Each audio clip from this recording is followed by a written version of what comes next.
Kochana wnuczko, jak ja cię dawno nie widziałam. Proszę, uściśnijmy się na powitanie. Co ty na to? No, no, no. Jak ty wyrosłaś? Chyba jesteś najwyższa w klasie, co? Piotrek? Ale Piotrek to chłopiec, to się nie liczy. Na pewno jesteś najwyższa z dziewczyn, co? Tak myślałam. Masz geny po ojcu. Twój ojciec też jest bardzo wysoki. Strasznie się z tobą stęskniłam. Masz może ochotę na herbatę? Albo na pierogi. Dopiero co wstawiłam pierogi, zaraz będą. Na razie nie jesteś głodna? A może chociaż wody? I jak będziesz chciała, to powiesz, w porządku?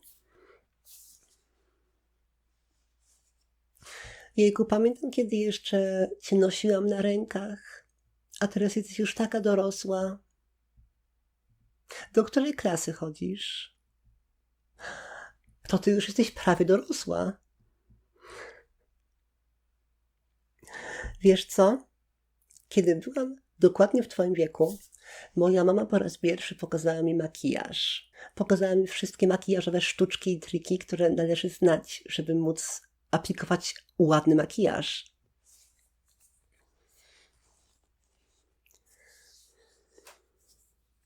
I ja wiem, że ty pewnie wiesz już to i owo o makijażu, bo ja wiem, że nastolatkowie w dzisiejszych czasach trochę szybciej zaczynają przygodę z makijażem niż kiedy ja byłam w twoim wieku.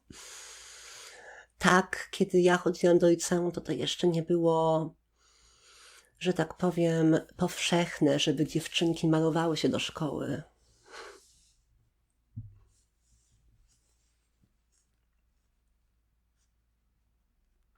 Wiem, że teraz jest trochę inaczej. Ale co powiesz na to, że skoro twoja mama obecnie przebywa w Niemczech, to ja pokażę ci wszystkie sztuczki i triki, których nauczyłam się od mojej mamy. Może być? Super, tak się cieszę. W takim razie zacznijmy od podstaw. Należy pamiętać, że każdy dobry makijaż zaczyna się od higieny twarzy. Przed rozpoczęciem przygody z makijażem należy umyć twarz, a następnie nałożyć krem nawilżający lub bazę pod makijaż, aby podkład się nie zważył. Wiesz co, mamy kilka takich produktów. Niektóre z nich możesz znaleźć w drogerii i one już nazywają się baza pod makijaż nawilżająca czy coś. Ale prawda jest taka, że dowolny produkt to jest jakieś matujące mleko do twarzy o zapachu zielonej herbaty, chociaż szczerze mówiąc nie wierzę w to. Moim zdaniem to nie pachnie jak zielona herbata. Takie produkty też działają. I powiem ci, ja na co dzień używam po prostu zwykłego kremu nawilżającego na dzień. Ten kokosowy krem od Evelyn Cosmetics jest bardzo dobry. Ale my dzisiaj zacznijmy od tego. To jest matujące mleko do twarzy o zapachu zielonej herbaty. Nałożę tylko odrobinę na moje palce, ponieważ jest to gęsta formuła, której wystarczy naprawdę niewiele. A poza tym najważniejsze obszary twarzy, które należy nasmarować przed nałożeniem podkładu, to tak naprawdę tylko czoło i policzki, ponieważ te obszary najbardziej się tłuszczą w ciągu dnia. Rozumiesz, tak naturalnie łój wydziela się w tych miejscach. Również zawsze należy zwrócić uwagę na strefę T, która obejmuje czoło i nos.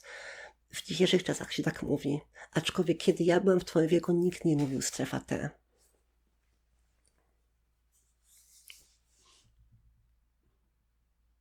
Można przejść do następnego kroku, którym jest podkład.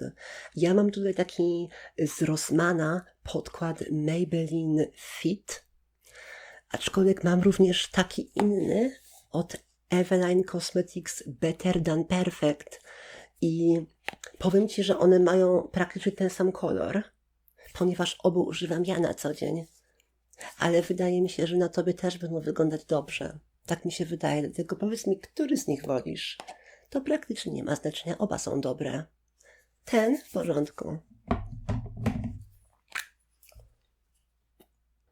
Och, ja wiem, że ci wszyscy influencerzy w dzisiejszych czasach używają gąbeczki makijażowej do nakładania podkładu, aczkolwiek powiem ci, że pędzlem można osiągnąć zdecydowanie lepsze rezultaty. Zamknij oczy. Zacznę od policzków. Ja zawsze tak robię, że zaczynam od policzków oraz czoła, póki na pędzlu jest najwięcej produktu, a następnie rozprowadzam resztę po powiekach, nosie i podbródku. Powiem ci, że w ten sposób można osiągnąć bardzo dobre krycie, które nie wygląda sztucznie. W ten sposób nie osiąga się efektu tak zwanej maski.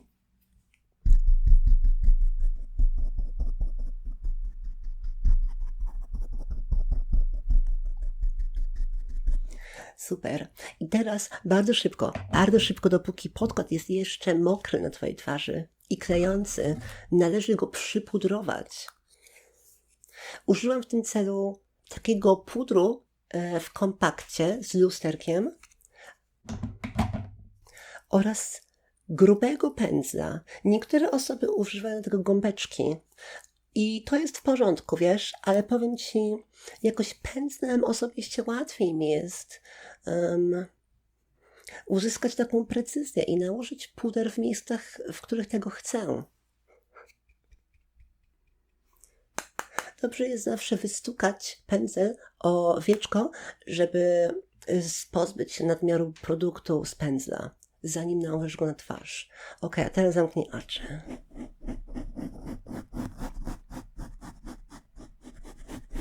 Warto jest przypudrować całą twarz. Tam, to znaczy czoło, policzki, podbródek, aczkolwiek zawsze staram się używać gąbeczki i tego jakby ostrzejszej końcówki gąbeczki, na przykład z tej strony, do nałożenia pudru pod oczy, rozumiesz, pod twoją powiekę, ponieważ używanie grubego pędzla może spowodować, że puder dostanie się do twoich oczu, co może wywołać dyskomfort i reakcję alergiczną. Dlatego gąbeczka jest precyzyjniejsza dla takich małych obszarów jak na przykład powieki. Ok, zamknij oczy, w porządku?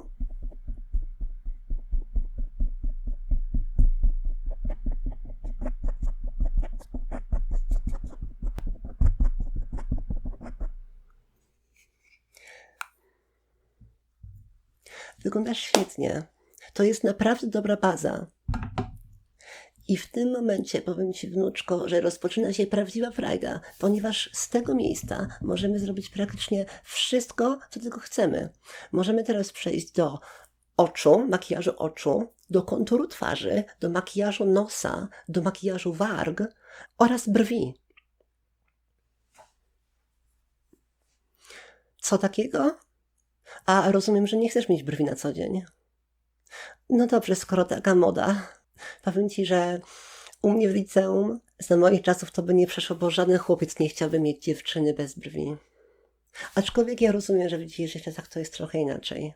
Także oczywiście zostawimy Ciebie bez brwi, ale przemyśl to. Chciałabym Ci pokazać niektóre techniki malowania brwi, które wyglądają tak naturalnie, że nikt nawet nie osądzi Cię, że to nie są Twoje naturalne brwi. Chciałabyś spróbować? Super, ale w takim razie przejdziemy do tego na końcu. To, co ja zawsze robię jako kolejny etap, to konturowanie twarzy. Zwykle używam do tego takiego kremowego bronzera. On co prawda jest w kompakcie, ale on tak naprawdę jest bardzo kremowy. Można tego użyć zarówno gąbeczki, jak i pędzla.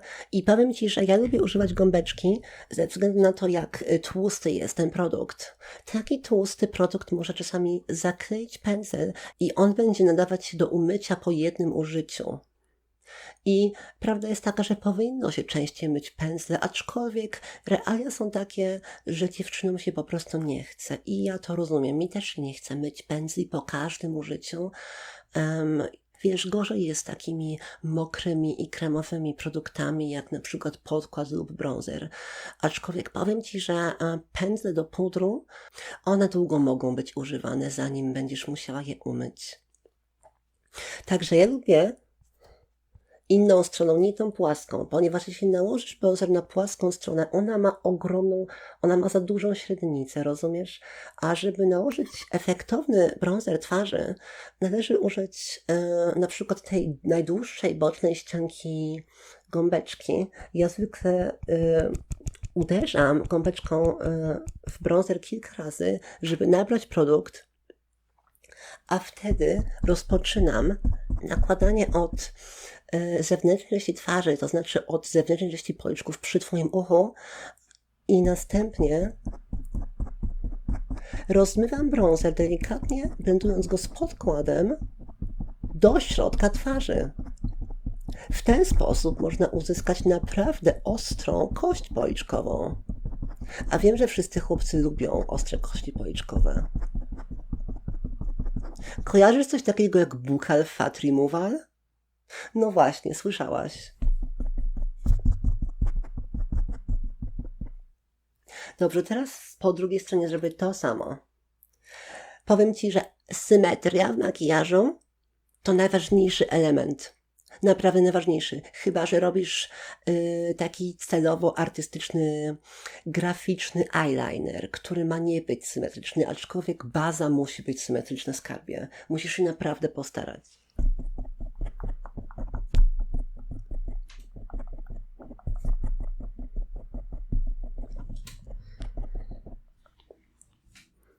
Niektóre dziewczyny lubią również nałożyć kontur wzdłuż szczęki, tak jakby trochę pod szczęką w tym miejscu. Pokażę Ci palcem. O tu. I to ma na celu tak jakby wizualne wyszczuplenie Twojej twarzy. Ona wtedy wydaje się być trochę mniejsza, trochę bardziej okrągła i można przykryć takie, wiesz, fałdy skórne, które ja mam pod podbródkiem. Aczkolwiek ja uważam, że gdzieś należy postawić granicę w kanonie piękna, jeśli chodzi o szczupłość twarzy i sylwetki. I moim zdaniem takie wizualne wyszczuplenie twarzy do niczego nie prowadzi. Chłopcy nie będą się lubić bardziej, jeśli będziesz szczuplejsza. Taka jest prawda. Dlatego my nie będziemy nakładać bronzera w tym miejscu. Pamiętaj, żeby zawsze zamykać wszystkie produkty, zanim je odłożysz, żeby nie wyschły. Takie kremowe produkty, one naprawdę szybko wysychają. Następnym elementem makijażu, jeśli chodzi o bazę, jest róż do policzków.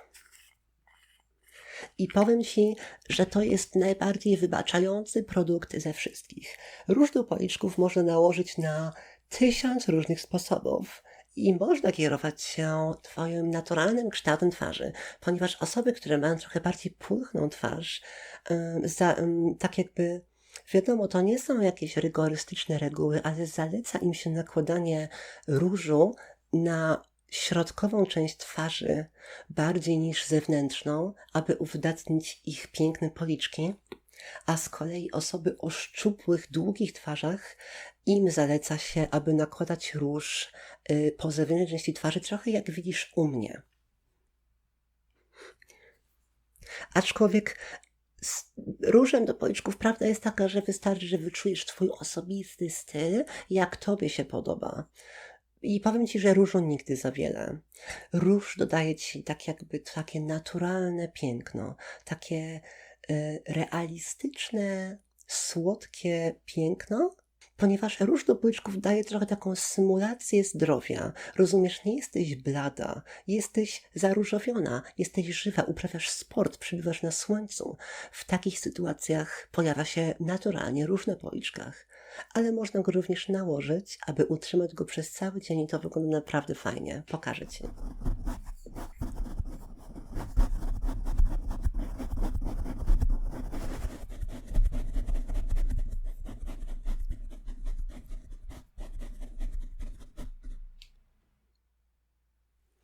Zaczęłam od bardzo niewielkiej ilości różu i możesz zobaczyć się w tym lusterku i powiedzieć, czy to Ci odpowiada, czy chciałabyś spróbować trochę więcej.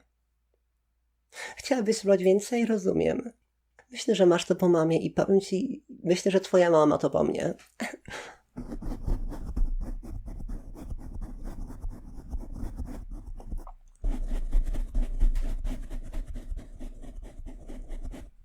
Super, odłożę pędzel. Następnie możemy przejść do makijażu oczu. Pokażę Ci, jakie mam kolory do wyboru. Mam naprawdę dosyć sporo palet, wiesz? Mam taką jedną paletę Revolution XX, Kombucha X. Nigdy nie piłam kombucha, ale słyszałam, że to taki bardzo dorosły napój. Nie dla dzieci. Mam rację? Jest naprawdę bardzo ciepła paleta. W tej palecie znajdują się odcienie od powiedzmy beżowych poprzez pomarańczowe do czerwonych i nawet takich ciemnoburgundowych, włącznie z czarnym w rogu. Mam też kilka brokatowych kolorów, ale pokażę Ci też moją drugą paletę. Dostałam tę dużą paletę od twojego kuzyna i on powiedział mi, że to jest taka fajna bajka, którą oglądaliście w kinie niedawno, ale no nie znam jej, ale powiem Ci, że paleta jest piękna. W tej palecie znajduje się ogromne lustro, a także cała masa pięknych kolorów i to jakich różnych. Zobacz, mamy tutaj zielone kolory, mamy niebieskie, różowe, mamy kilka takich neutralnych kolorów, takich lepszych do kościoła, a powiedzmy te kolorowe to mogłabyś zostawić na przykład na imprezę albo do szkoły. Masz może jakiś pomysł? Bo ty oglądasz Pinteresta, prawda? Widziałaś, jak ludzie się malują. Mogę Ci pokazać, jak zrobić holograficzne oko, albo cut crease, albo tak zwany half cut crease, który jest bardzo popularny w Japonii. Half cut crease? Jasne, zróbmy to. Aby wykonać piękny half cut crease, należy najpierw nałożyć jakiś bazowy kolor na całą powiekę, ale można użyć dwóch kolorów, na przykład ciemniejszego w zewnętrznym kąciku oka i jaśniejszego wewnętrznym, aby uzyskać taki dynamiczny gradient i rozumiesz iluzję głębi i wielowymiarowości Twojego makijażu. Co powiesz na taką czerwoną kolorystykę? Mogę nałożyć ciemny kolor w rogu oka, który będzie się subtelnie blendować przez ten ciemny czerwony do tego jasno-różowego, tego tutaj. Co Ty na to? Świetnie. Najlepiej jest zacząć od najjaśniejszych kolorów, czyli od tego w wewnętrznej części oka. Ok, teraz zamknij oczy.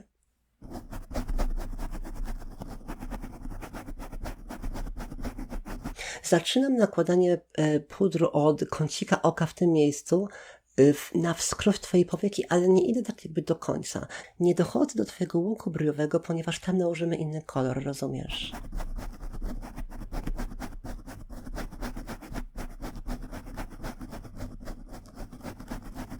Super. I jeszcze po drugiej stronie.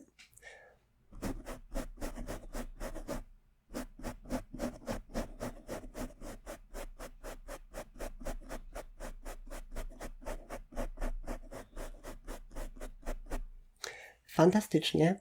Powiem Ci, już mi się podoba to, co widzę. Następnie nałożę na zewnętrzną część Twojego oka ten najciemniejszy kolor.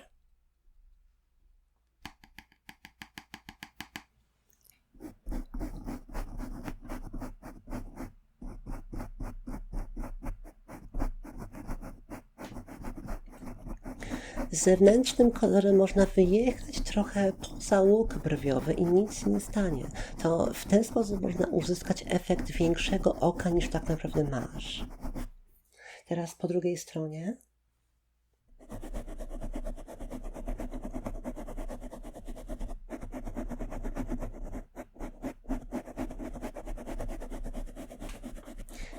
I popatrzcie tutaj w lustro, jak widzisz, już zaczęłam powoli blendować te dwa odcienie z wewnętrznego i zewnętrznego kącika Twojego oka, aczkolwiek teraz wjadę z tym pośrednim kolorem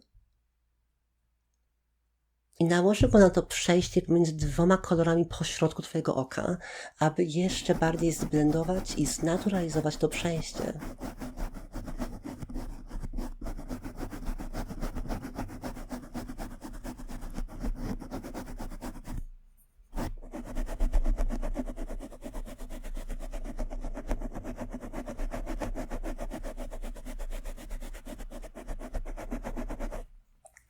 Powiem Ci, że jeśli chodzi o blendowanie, to jest to bardzo ważna część makijażu.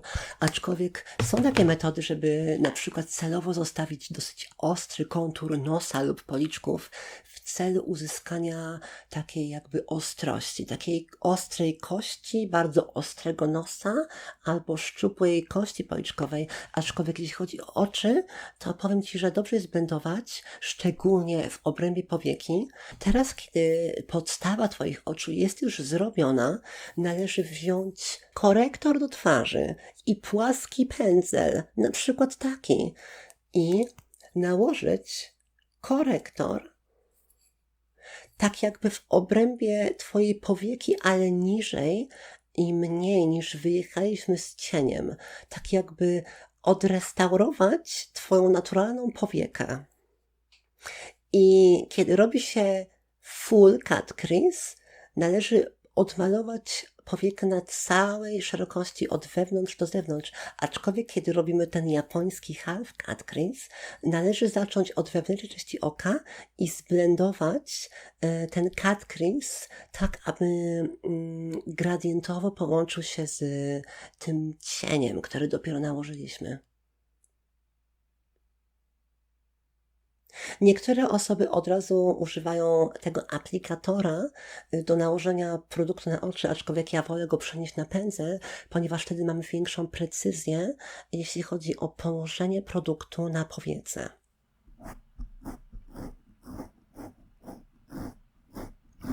Warto jest rozpocząć od konturu, aby nigdy z niego nie wyjechać. Podobną rzecz będziemy robić następnie z wargami, ale poczekaj, nie ruszaj się. Najpierw zacząć od konturu tego cut crease, a następnie wypełnić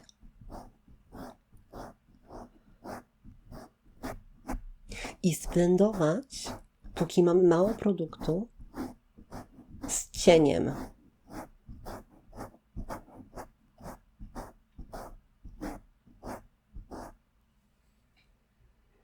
To wygląda w porządku. Teraz zrobię to samo po drugiej stronie.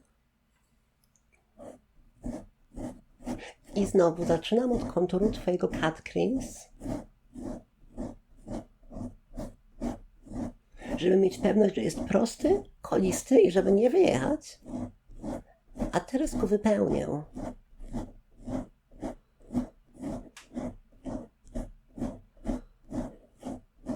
I zblenduję z cieniem. Fantastycznie. Następnie musimy działać szybko, dopóki ten korektor jeszcze nie wysechł. Musimy wziąć teraz kolejny pędzelek i może to być kolejny płaski pędzelek. I teraz należy wybrać jakiś kolor zupełnie inny niż ta baza, którą nałożyliśmy. A ponieważ baza była czerwono-różowa, proponuję, żeby wybrać jakiś złoty, shimmerowy kolor, na przykład ten tutaj, albo trochę bardziej żółty tutaj. Aczkolwiek wydaje mi się, że mam do pokazania Ci jeszcze inne wybory. W tej następnej palecie mamy jeszcze taki bardziej pomarańczowy, a także taki bardziej starozłoty. Może użyjmy tego starozłotego.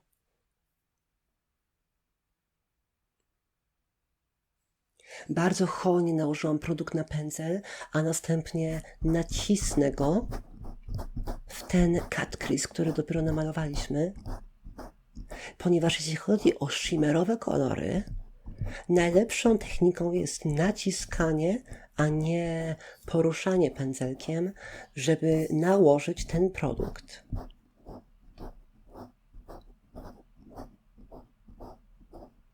Mogę tylko teraz zacząć trochę blendować razem z blendem Twojego cut crease, aby uzyskać jednolitość. Zrobię teraz to samo po drugiej stronie.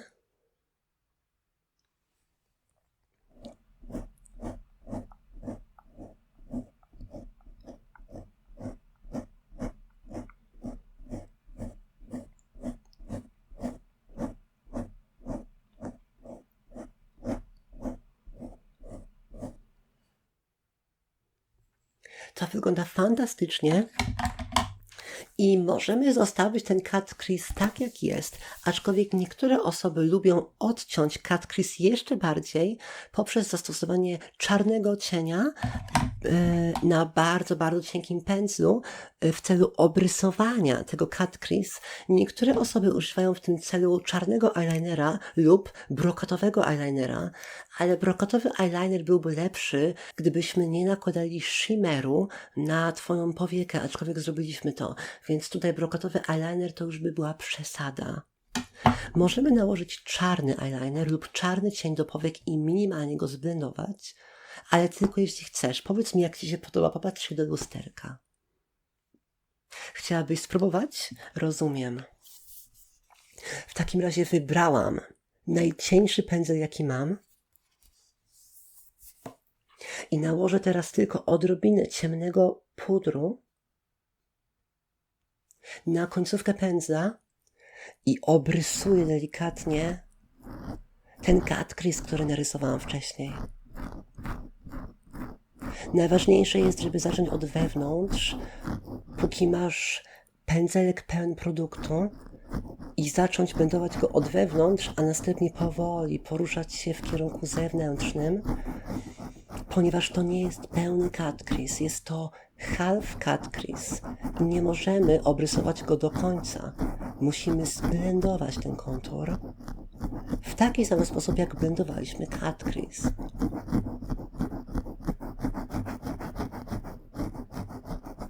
O tak. I po drugiej stronie.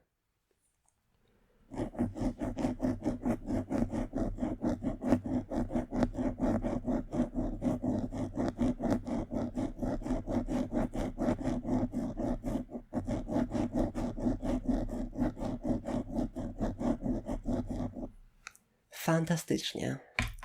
W tym kroku najważniejsza jest precyzja.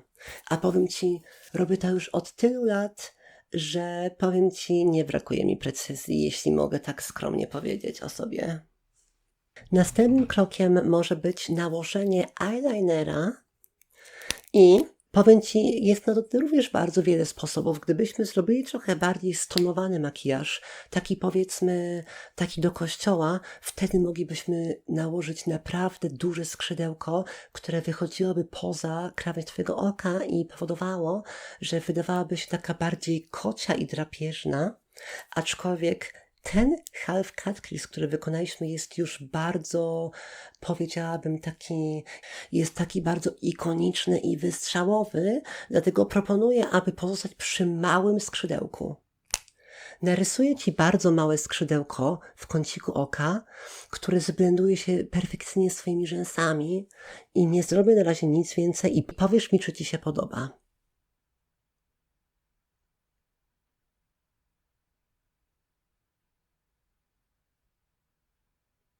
Naprawdę tyle, bardzo małe skrzydełko i przeniosę na drugą stronę.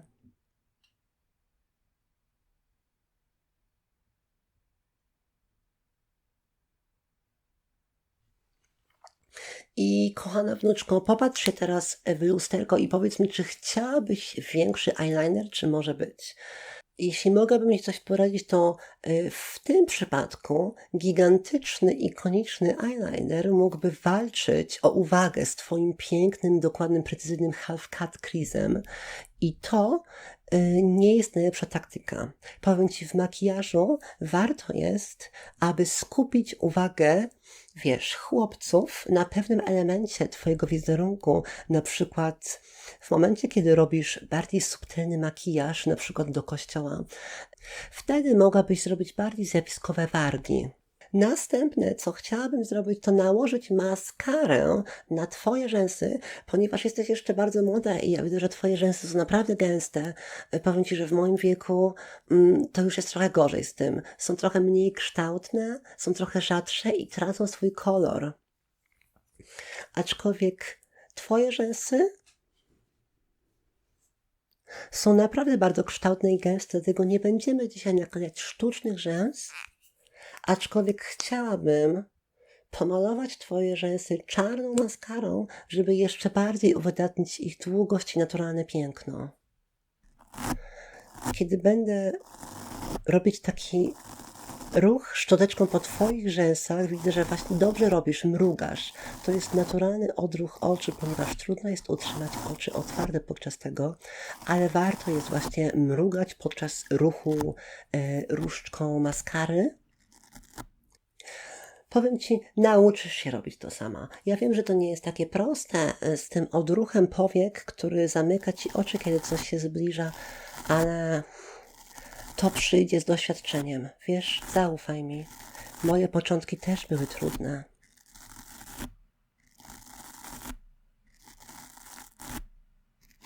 Pięknie.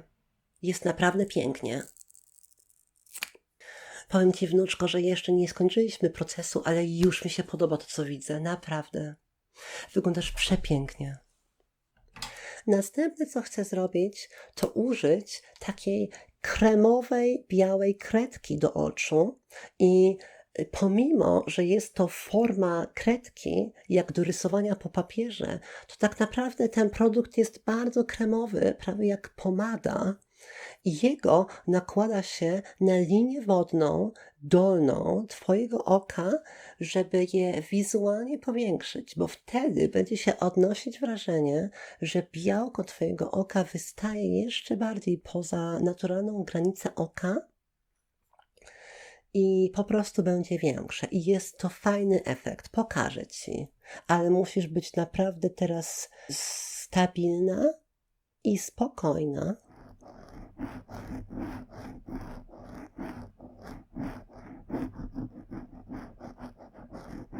Super, to wygląda super. Tego produktu nie potrzeba dużo, ponieważ jest tak kremowy, że łatwo się nakłada.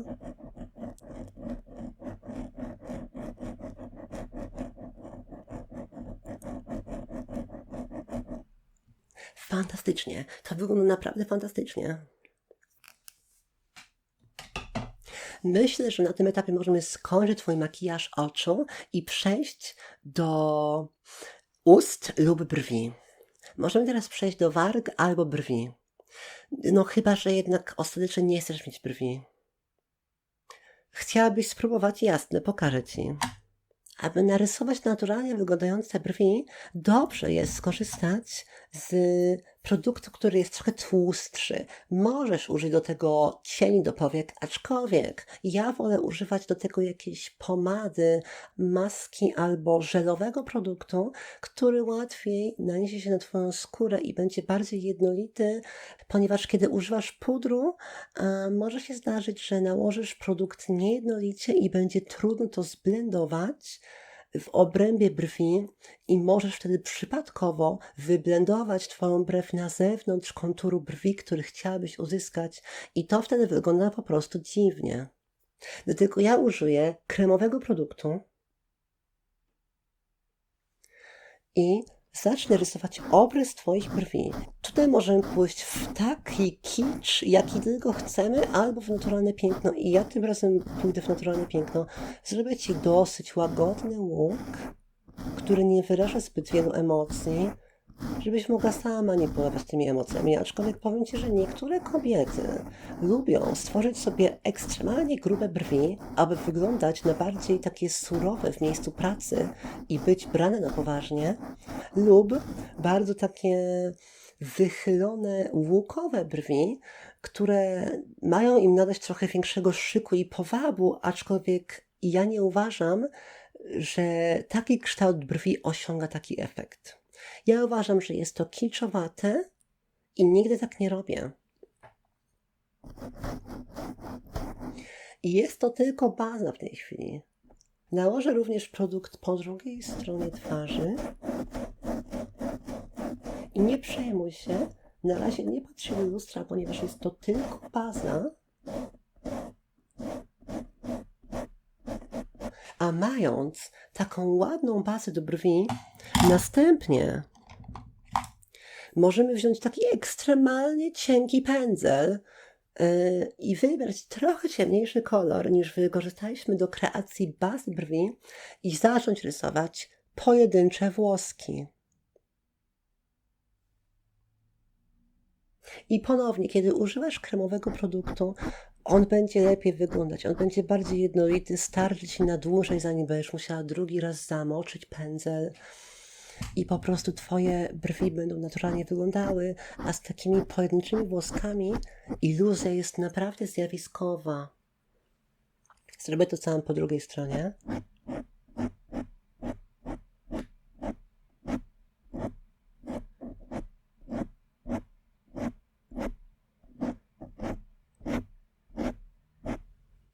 I to wygląda naprawdę naturalnie. Popatrz się teraz do lustra i powiedz mi, co uważasz.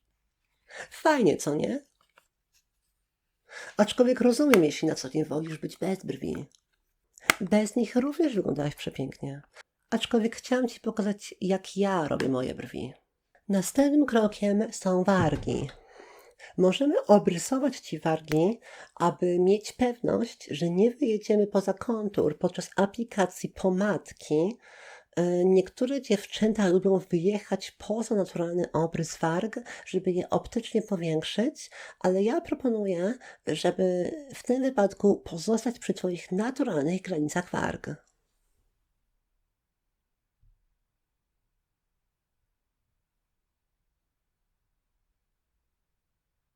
Używam do tego kremowego, mechanicznego ołówka, który można przekręcić, aby wydobyć z niego więcej produktu. Trochę jak te mechaniczne ołówki, które mieliście na plastyce kilka lat temu. I ja tylko obrysowuję Twoje wargi dookoła, a następnie trochę zblenduję te granice takim twardszym pędzelkiem. Na przykład o takim.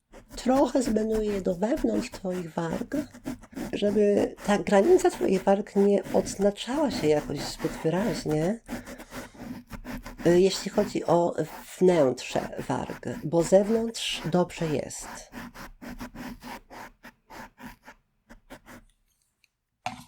Następnie nałożę taką pomadkę. Mam nadzieję, że się nie brzydzisz. Ona jest moja, ale zawsze dbam o higienę moich produktów do makijażu. Dlatego nałożę Ci ją jak jest.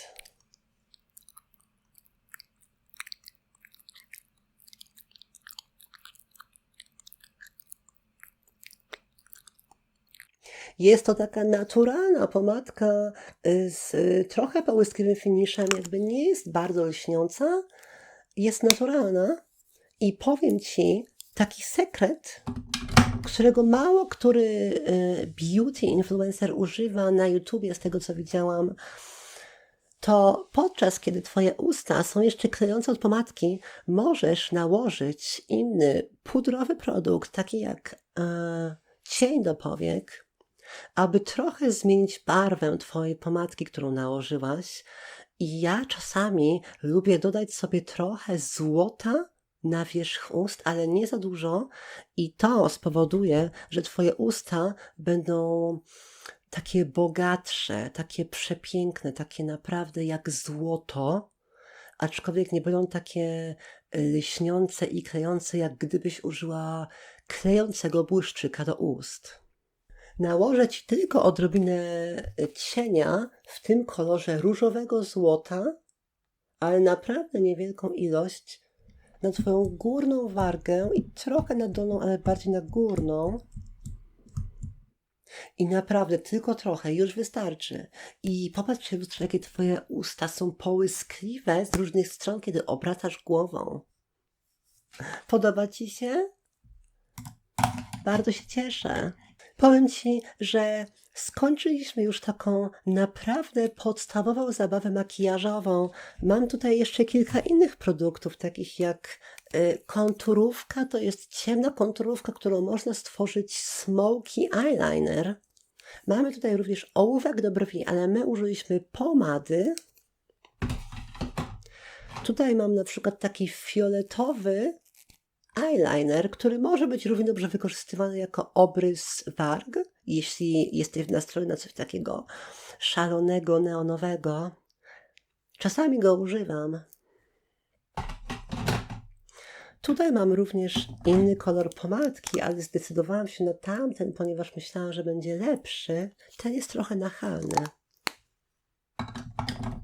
Mam również brokatowy eyeliner, ale mówiłam Ci, że w tym wypadku nie użyjemy. Niektóre dziewczyny również lubią naklejać sobie takie błyszczące kamyczki na różne miejsca twarzy, na przykład na nosek, na policzek, tak jakby w miejsce pieprzyka, na łuk brwiowy albo na płatek ucha, żeby wyimitować kolczyk, jeśli nie mają przebitych uszu. Mam również różne inne kolory kamyczków i kryształków, a również naklejki. Ale myślę, że jak na pierwszą lekcję makijażu, to by było na tyle. Myślę, że nie ma co szaleć.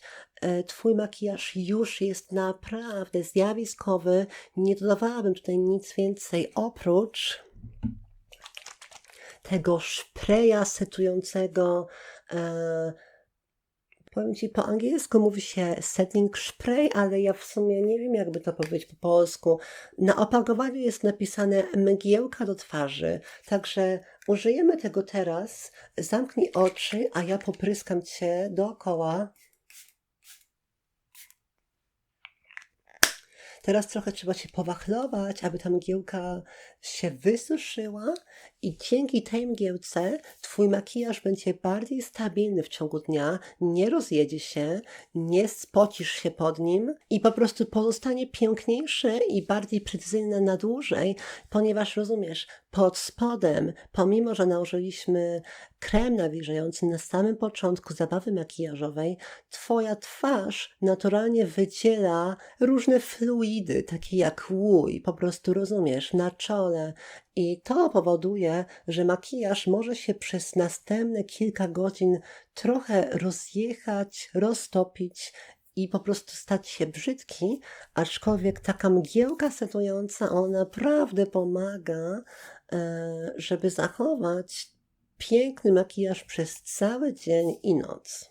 Bardzo cieszę się, że mogę Ci przedstawić wszystkie tajniki i techniki makijażowe, których nauczyłam się ja od mojej mamy, a również od YouTube'a w ciągu mojego życia. Może masz ochotę teraz na te pierogi, które proponowałam wcześniej? Na pewno zgłodniałaś, trochę długo siedziałyśmy tutaj robiąc twój makijaż. I powiem Ci, że sama trochę zgłodniałam, aczkolwiek mam ochotę na coś słodkiego, na przykład na deser lodowy z bananami albo borówkami. To co, może pójdziemy do kuchni? Jasne, to chodźmy.